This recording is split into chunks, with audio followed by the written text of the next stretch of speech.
மும்முனை மின்சாரம் 24 மணி நேரம் வழங்க வேண்டும் என்று இந்த நேரத்தில் குறிப்பிட விரும்புகின்றேன்.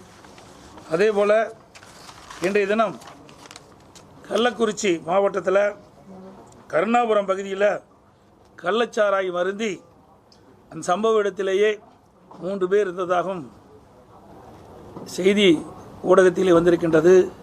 இன்னும் சில பேர் பாண்டிச்சேரி ஜிப்மர் மருத்துவமனையிலே இன்றைக்கு அவர்கள் அபாய கட்டத்திலே சிகிச்சை அளித்துக் கொண்டிருப்பதாக செய்திகள். கிட்டத்தட்ட 40 பேர் இந்த கள்ளச்சாராய் மருந்தி மருத்துவமனையிலே சிகிச்சை பெறுவதாக தகவல் வந்திருக்கின்றன. இதையெல்லாம் உங்களுடைய ஊடகத்திலும் வந்த செய்திகள். ஆகவே இந்த விடியா திமுக அரசு பொறுப்பேற்றத்திலிருந்து தொடர்ந்து கள்ளச்சாராய் சாவுகள் நடந்த வண்ணம் இருக்கின்றன. நான் சட்டமன்றத்திலும் இன்றைக்கு தொலைக்காட்சியின் வாயிலாகவும் பல முறை தெரிவித்துக்கின்றேன். இன்றைக்கு போதைப் பொருளை தடுக்க வேண்டும், கள்ளச்சாராயத்தை இரும்பு கரம் கொண்டு அடக்க வேண்டும் என்று. ஆனால் இன்றைய தினம் கள்ளக்குறிச்சி மாவட்டத்தில் அப்பாவி மக்கள், ஏழை மக்கள் கள்ளச்சாராயம் அறிந்து விலை மதிக்க முடியாத உயிரை இழந்திருக்கின்றார்கள் என்பதை இந்த நேரத்தில் சுட்டி காட்டுகிறேன். அதே மட்டும் இல்லாமல் இன்றைக்கு மத்திய ஜல்சக்தி இணை அமைச்சர் சோபனா அவர்கள் ஒரு கருத்தை சொல்லியிருக்கின்றார்.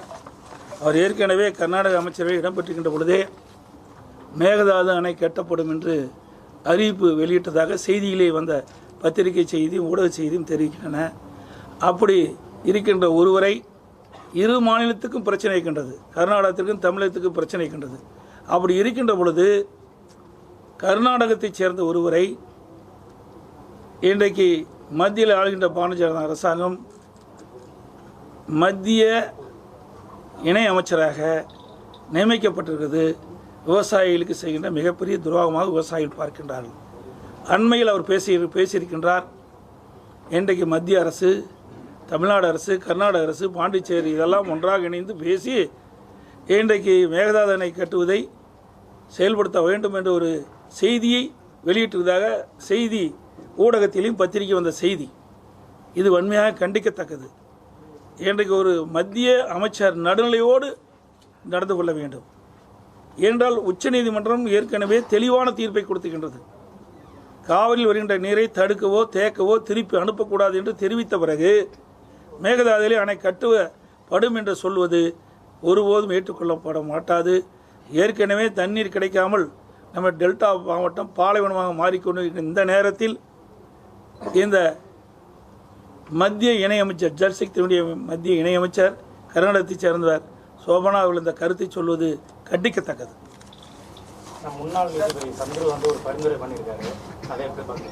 அது முழுமையாக எனக்கு கிடைக்கல, அதை பார்த்துட்டு தான் சொல்ல முடியும். பத்திரிகையில் ஊடகத்தை தான் செய்ய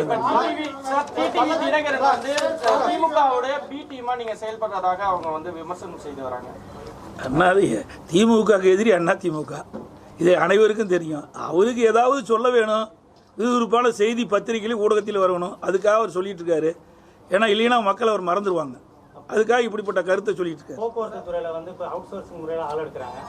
அதை பற்றி நான் தெளிவாக சொல்லிட்டேன்.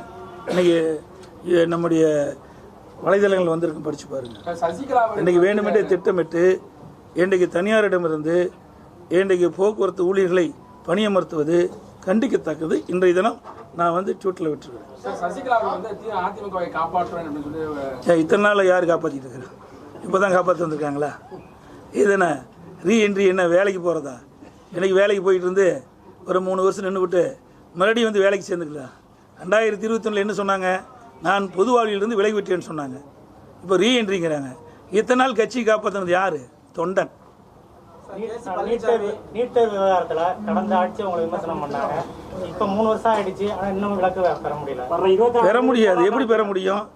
இப்போ நீட் தேர்வு குறித்து நீங்கள் ஒரு கேள்வி கேட்டுக்கிறீங்க. இன்றைக்கி 40 நாடாளுமன்ற, பாண்டிச்சேரி உட்பட 40 நாடாளுமன்ற திமுக கூட்டணியை சேர்ந்தவர் வெற்றி பெற்றுக்கிறாங்க. கடந்த முறை 39க்கு 38 பேர் வெற்றி பெற்றாங்க.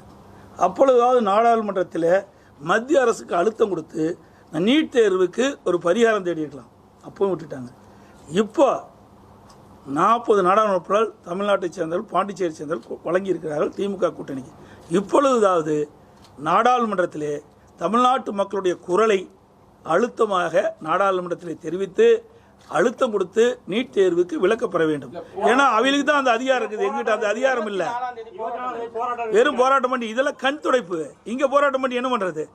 எந்த இடத்துல போராட்டம் பண்ணணும் அந்த இடத்துல போராட்டம் பண்ணணும். இது காவிரி நதிநீர் பிரச்சனை வந்தது, அதிமுக பாரதிய ஜனதா கூட்டணியில் தான் இருந்தது. உச்சநீதிமன்றம் அளித்த தீர்ப்பை மத்திய அரசு காலம் கடத்தியது. அதை கண்டித்து அனைத்து இந்திய அண்ணா திராவிட முன்னேற்ற கழக நாடாளுமன்ற 37 பேர் ஒருமித்த கருத்தோடு தமிழ்நாட்டு விவசாயியுடைய கருத்தாக, தமிழ்நாட்டு மக்களுடைய குரலாக நாடாளுமன்றத்தில் ஒலித்து உச்சநீதிமன்ற தீர்ப்பை விரைந்து செயல்படுத்த வேண்டும் என்று 22 நாட்கள் அவையை ஒத்தி வைத்தோம். இது மக்களுக்கு செய்த தியாகம். ஓட்டு போட்ட மக்களுக்கு நாங்கள் விசுவாசமாக இருந்தோம். இன்றைய ஆளுகின்ற திராவிட முன்னேற்ற கழகம் திராவிட மாடல் ஆட்சி சொல்லி இங்கே போராட்டத்தை நடத்தி இதனால் என்ன பயன்? இப்பொழுது மக்கள் உங்களுக்கு அந்த வாய்ப்பை தந்திருக்கிறாங்க. மீண்டும் நாடாளுமன்றத்திலே இந்த நீட் விலக்கு, நீட் ரத்து குறித்து நாடாளுமன்றத்திலே 40 நாடாளுமன்றம் இருக்கிறீங்க. அதில் அது இந்தியா கூட்டணி அடிக்கடி சொல்லிட்டு இருக்கார். இந்தியா கூட்டணியில் அதிகமான இடங்களில் வெற்றி பெற்றுக்கிறீங்க, பல கட்சி சேர்ந்தாலும் வெற்றி பெற்றுக்கிறீங்க. அவர்களும் துணை கொண்டு நாடாளுமன்றத்தில் அழுத்தம் கொடுத்து நீட் தேர்வை ரத்து செய்வதற்கு இந்த அரசு, விடியா திமுக அரசும் அதோட திமுக கட்சியுடைய தலைவர் திமுக கட்சியும் பாடுபட வேண்டும்.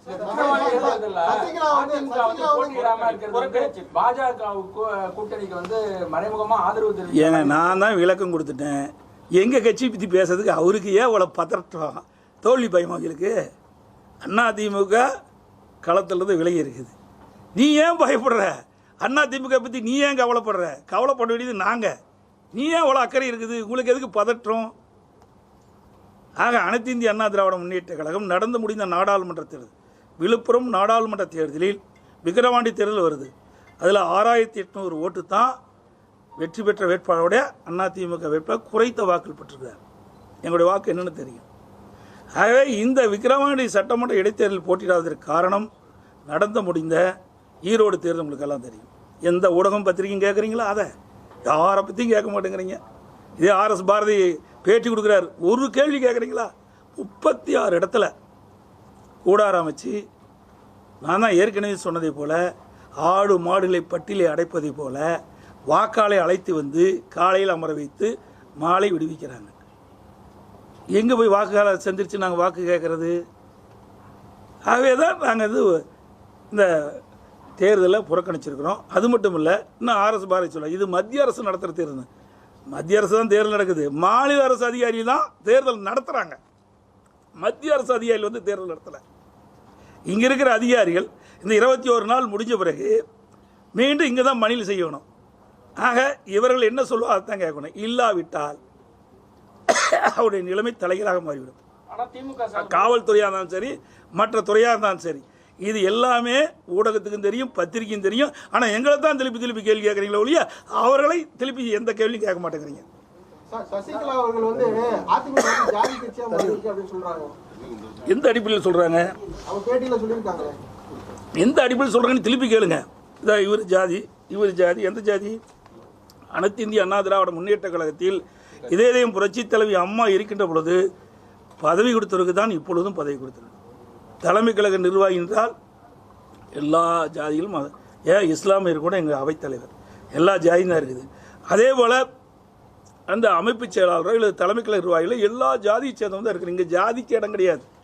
அனைத்து இந்திய அண்ணா திராவிட முன்னேற்ற கழகத்தை பொறுத்த வரைக்கும் பொன்மனச்செம்மல் புரட்சி தலைவர் எம்ஜிஆர் காலத்திலும் சரி, இதயம் புரட்சி தலைவி அம்மா காலத்திலும் சரி, ஜாதி மதத்திற்கு அப்பாற்பட்ட கட்சி அதிமுக. இதில் எங்கேயும் சொல்லுங்க பார்க்கலாம், எல்லாமே தான் இருக்கிறாங்க. அதில் எந்த மாற்றம் கிடையாது. அவர்கள் ஏதாவது ஒரு குறையை சொல்ல வேண்டும் என்பதற்காக குறை சொல்கிறாங்க, வேறு என்ன செய்வது? கோடநாடு கொலை வழக்கினால வந்து திமுக ஆதரவாக நீங்கள் செல்றீங்கன்னு அவங்க சொல்லியிருக்காங்க. திமுகவுக்கு ஆதரவாக செயல்படுறீங்க. இது எப்படி போய் ஆதரவாக செய்யும்? நீங்களும் செய்ய முடியாது, நானும் செய்ய முடியாது. இது சட்டம் தான் செய்யும். புரியுதுங்களா?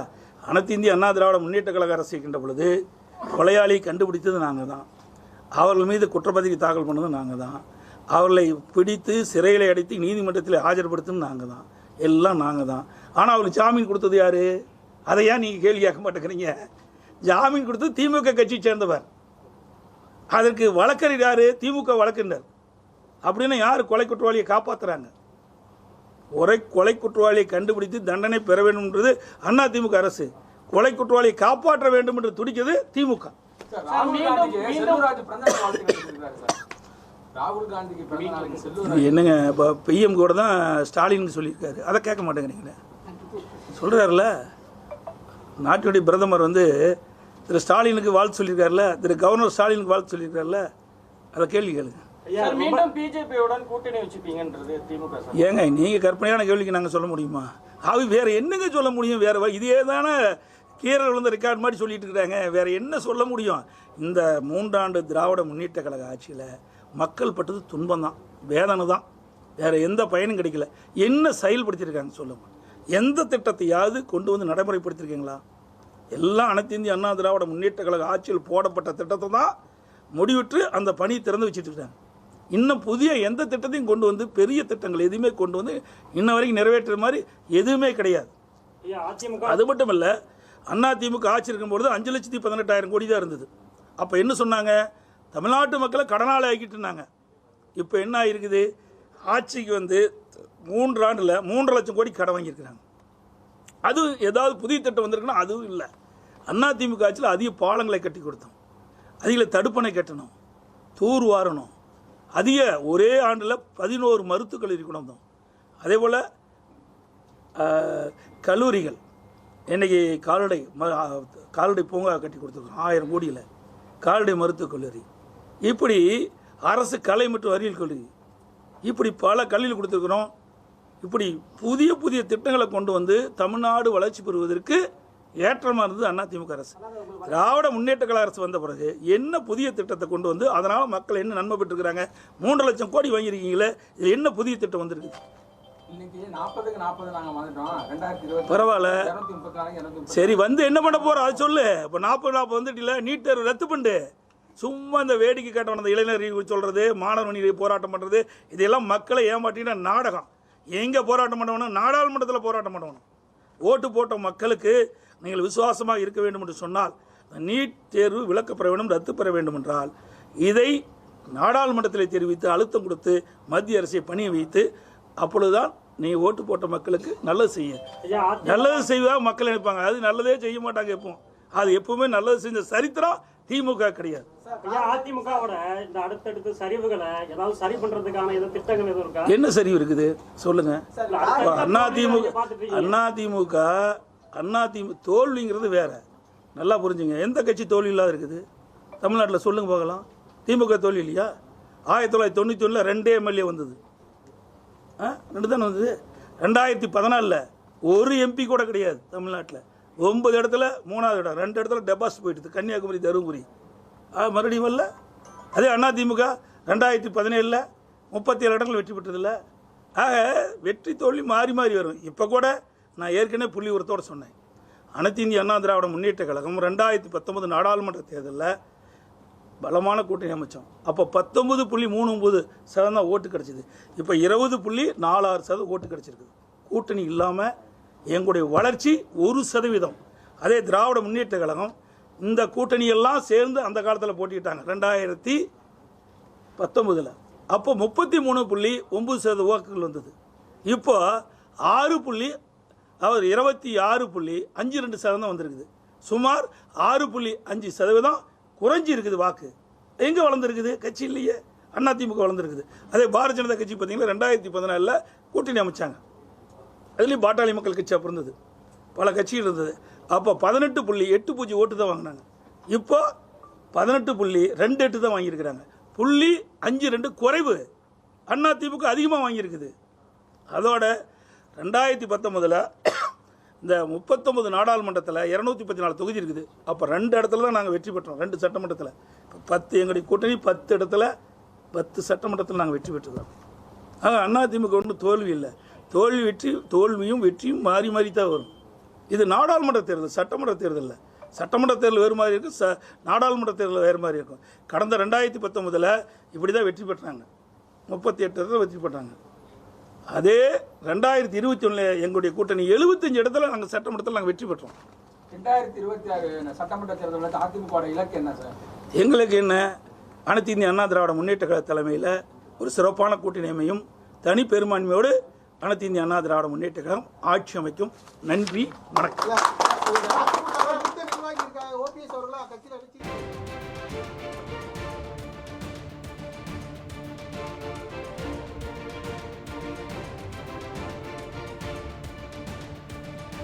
திமுகவுக்கு எதிராக ரெட்டலை ஏற்ற போயிட்டு போட்டிட்டு இருக்காரு. ஒரு தொண்டனை கூட மதிக்க மாட்டான். ஒவ்வொரு தொண்டனும் அனைத்து இந்திய அண்ணா திராவிட முன்னேற்ற கழகத்தை உழைத்து கொண்டிருக்கிறார். ரத்தத்தை வீரையாக செய்து இந்த கட்சி வெற்றி பெற வைக்கிறார். அவர் போய் இந்த பலாப்பழத்தை வச்சு பூஜை பண்ணுறாரு. பலாப்பழத்தை பூஜை பண்ணுறது எப்படி கிடைக்கும்? ஏற்கனவே ஒரு முறை இதே தவறு செஞ்சார். அனைத்து இந்திய அண்ணா திராவிட முன்னேற்ற கழகம் ஆட்சி இருந்தது. அதிமுக ஆட்சி நான் முதலமைச்சர் இருந்தபோது பெரும்பான்மையை நிரூபிக்க வேண்டும் என்று கவர்னர் உத்தரப்படி நம்முடைய மாண்புமிகு சட்டப்பேரவைத் தலைவர் அறிவித்து அதை வாக்கெடுக்கும் போது எதிர்த்து ஓட்டு போட்டவர். இவர் எப்போ கட்சிக்கு விசுவாசமாக இருக்கார்? எப்பவுமே இருந்ததில்லை. ஓபிஎஸ் எப்பொழுதுமே அதிமுக விசுவாசமாக இருந்த சரித்திரமே கிடையாது. சுயநலமாக தான் செயல்படுவார். இதே 1989ஆம் ஆண்டு இதே புரட்சித் தலைவி அம்மாவர்கள் தன்னந்தனியாக அம்மா தலைமையில் ஒரு கட்சி சேவல் சின்னத்தில் நான் நின்னேன். அப்போ அம்மா சேவல் சின்னத்தில் இருந்தால் போடி நாய்க்கனூரில். அப்பொழுது திருமதி வெண்ணிலா நிர்மலா அவர்கள் ஜானகினி சர்வா போட்டாங்க. அப்போ சீஃப் ஏஜெண்டாக இருந்தவர் இந்த ஓபிஎஸ். அம்மாவுக்கு எதிராக அப்போவே இருந்தார். எப்போ அம்மாவுக்கு விசுவாசமாக இருந்தார்? எப்போ அதிமுக விசுவாசமாக இருந்தார்? எந்த காலகட்டத்திலும் விசுவாசமாக இருந்தது கிடையாது. சுயநலம். இப்போ கூட சுயநலத்தில் தானே அங்கே போய் போட்டிட்டாரு. ஜெயிச்சா மத்திய மந்திரி ஆகலான்னு. ஆனால் நாட்டு மக்கள் அவருக்கு சரியான தண்டனை கொடுத்துருக்காரு. ஒரு பலாப்பழத்தை போய் வச்சு பூஜை பண்ணுறவரை எப்படி அனைத்து இந்திய அண்ணா திராவிட ஒரு தொண்டை ஏற்றுக்குவான்?